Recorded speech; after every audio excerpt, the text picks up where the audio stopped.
Bangga bersarung mangga. Assalamualaikum Buya. Assalamualaikum. Izin bertanya, kenapa di pikiran saya dan di hati saya itu kayak ada rasa ragu dengan iman saya sendiri? Kadang saya berpikir, apa yang saya imani ini benar atau salah?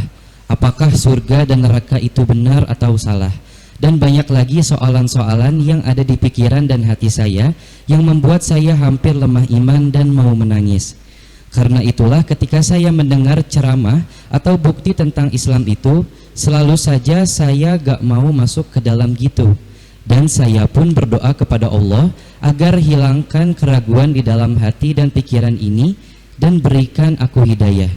Namun saya gak tahu kenapa itu berada di pikiran dan hati saya. Adakah saya ini munafik? Adakah hati sama pikiran saya ini diganggu oleh setan atau hati sempit? Atau terkunci hati saya? Bagaimana Buya solusinya? Terima kasih atas jawabannya. Wassalamualaikum warahmatullahi wabarakatuh. Salam. Seorang hamba yang merasa bahwasanya imannya masih ada atau tidak,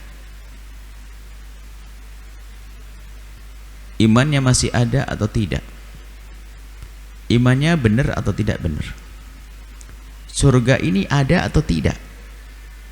Jadi imannya kalau masih dia mengatakan imanku masih ada atau tidak tentang surga, neraka, iman, maka ketahuilah yang merasakan bahwasanya imannya masih ada atau tidak, kabar gembira bagi Anda bahwa iman Anda masih ada. Cuman Anda telah punya masalah urusan mental Anda, punya permasalahan di mental Anda, kena was-was akidah. Orang yang kena was-was akidah, bukan akidahnya hilang di saat mengatakan Allah ini ada atau tidak ada, imanku ada atau tidak ada. Itu bukan masalah ragu, atau bukan masalah orang tidak beriman.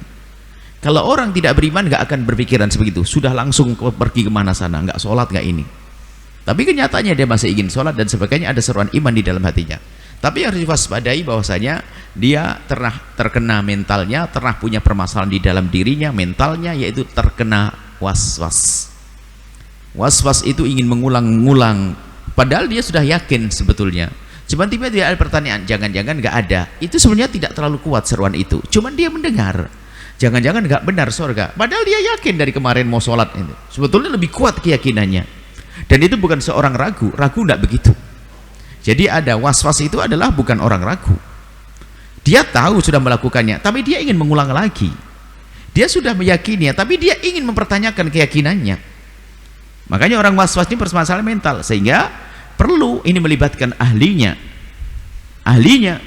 pakarnya, ahli psikolog, untuk bisa mengurai permasalahannya, sebabnya dan seterusnya. Hanya mungkin pertolongan pertama pada kecelakaan kena was-was akidah atau was-was kebiasaan, was-was ibadah. Allahu Akbar, sudah begitu katanya belum takbir, sudah jelas takbir Allahu Akbar. Was-was kebiasaan, sudah bunyi klik kompor mati, keluar bingung, jangan-jangan belum mati. Sudah ngunci pintu, ceklik, sudah bunyi klik, didorong sudah nggak bisa, sampai mobil balik lagi, kayaknya pintu belum dikunci. Loh, itu kan sebenarnya bukan ragu. Wong dia sudah menyadari kalau tadi dikunci, bunyi klik, namanya was-was. Dan was-was itu tidak boleh dibiarkan, membahayakan, sehingga iman bisa hilang. Karena apa? Dia capek dengan seruan-seruan bisikan was-wasnya. Dan was-was ada dua, was-was syaitan sama was-was mental kita. Was-was syaitan, kalau bisikan syaitan sederhana, a'udzubillahi minasyaitonirrajim, berakhir kisahnya. Tapi yang repot di mental kita itu. Terus jangan-jangan imanku nggak benar, kayaknya takbirku nggak benar, kayaknya belum dikunci pintu tadi, jangan-jangan bannya bocor, jangan-jangan naik mobil gelisah, jangan-jangan sopirnya ini nggak bisa. Terus hidupnya akan tersiksa dengan itu semuanya. Maka ayo kita pun di saat ada gejala-gejala semacam ini, sadari diri Anda, datang ke ahlinya untuk dibimbing, pakarnya, psikolog, untuk dibimbing agar menyelesaikan. Cuman pertolongan pertama adalah begini, jika punya perasaan semacam itu, was-was ibadah, was-was akidah, was-was kebiasaan, langkah pertama adalah hilangkan dari memikirkan hal tersebut. Setelah Anda memastikan bahwasanya sudah bunyi klik kompor, pintu sudah didorong nggak bisa, Anda sudah bunyi Allahu Akbar, ya sudah, jangan pikirkan itu. bergegaslah memindahkan dari mikiri hal tersebut untuk jangan dituruti, sebab was-was itu kayak orang nyinyir, dilawan bikin sakit, ditinggal kurang ajar, dibiarkan tambah kurang ajar, maka dilupakan saja, maksudnya jangan dipikirin dia. Jadi pertama adalah lupakan, anggap saja telah Allahu Akbar, jangan mikir tentang takbir lagi, tapi bisa masuk ke lebih dalam lagi adalah tentang makna Allahu Akbar, atau bergegas memasuki amal selanjutnya langsung doa iftitah. Jangan mikir takbir lagi, nanti kita balik lagi nanti. Kalau Anda balik, Anda nuruti was-was Anda, hati-hati, sampai kapanpun tidak akan sembuh itu nanti. Harus berlatih semacam itu. Nah, kalau bukan urusan ibadah, bisa dengan kegiatan yang lain. Anda habis kunci pintu langsung kejar itu ayam, melihat ayam bertelur dan sebagainya, lihat bunga-bunganya mekar, ada jadi semuanya dialihkan. Ya, pertama adalah menghindar kembali kepada pemikiran tersebut, kemudian kita menuju sesuatu yang mungkin lebih kita senangi sehingga kita tidak kembali ke hal yang tersebut. Mengalihkan, bahasa sederhananya, mengalihkan. Jadi pandai-pandailah mengalihkan supaya nanti terbiasa. Sebab kalau balik ke situ terus semakin kayak luka itu dilukai terus. Balik lagi, Allahu Akbar, sudah benar bar. Allah, nah kenapa bisa aneh orang takbir kayak begitu? Mungkin sudah jelas, yang orang yang dengar saja sampai pusing sebelahnya. Dia bilang kayaknya belum takbir, aneh sekali. Masa sampai suatu ketika ada orang guyonan, was-was ini was-was macam ini, was-was akidah. Tapi perlu kita berkira, yang was-was akidah, akidahnya masih ada, jangan khawatir, tinggal harus Anda berobat. Maka orang yang punya was-was jangan ragu untuk berobat, untuk minta petunjuk dari ahlinya. Satu. Kemudian ini permasalahan ada keyakinan, orang kalau datang ke psikolog dianggap orang gila. Ini kan salah. Ini masalah pembenahan mental. Pembenahan mental. Ada was-was, ada dua. Kalau was-was setan, pakai doa ruqyah segala macam. Ini saya permasalahan mental. Ini harus dibenahi dengan caranya. Harus dibenahi dengan caranya. Ada. Termasuk yang kita sebutkan tadi, antara caranya yang pertolongan pertama tadi. Tapi nanti ada dialihkan dengan cara bermacam-macam untuk dicermati permasalahannya apa dulu, di rumahnya ada apa, kegiatan apa.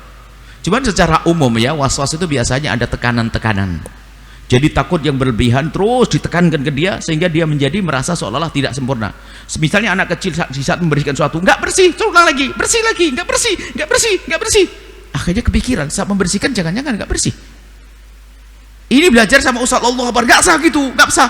Allah nggak bener, nggak sah. Ya, akhirnya bingung, jadinya nggak sah terus.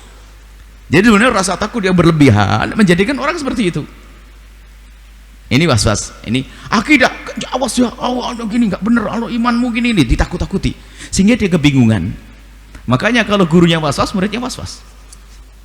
Dalam urusan fikih, gurunya was-was, muridnya was-was. Makanya jangan dekat-dekat sama orang was-was, biarkan dia sendiri bingung. Cuman ini bagi yang bersangkutan jangan ragu datang pada ahlinya. Kemudian yang di kiri kanannya paling tidak punya wawasan. Jangan perlakukan orang was-was seperti orang sehat. Yakini dia orang sakit. Kita perlakukan yang berbeda. Artinya apa? Jangan kita perlakukan seperti orang sehat, juga dengan biarkan begitu saja sampai dia nggak sembuh-sembuh. Harus normal kita bimbing bagaimana dia untuk bisa sembuh. Ini penyakit was-was ini memang berebak. Coba saja di majelis kita ini dalam seminggu pasti ada yang tanya was-was sampai pusing sana. Sehingga saya sendiri kayaknya kena was-was, dia tuh ngomongnya panjang hari ini. Gara-gara urusan was-was jawabannya panjang kayak orang was-was ini. Semoga Allah mengampuni semuanya dan berikan kesembuhan kepada semuanya. Wallahu a'lam bishawab.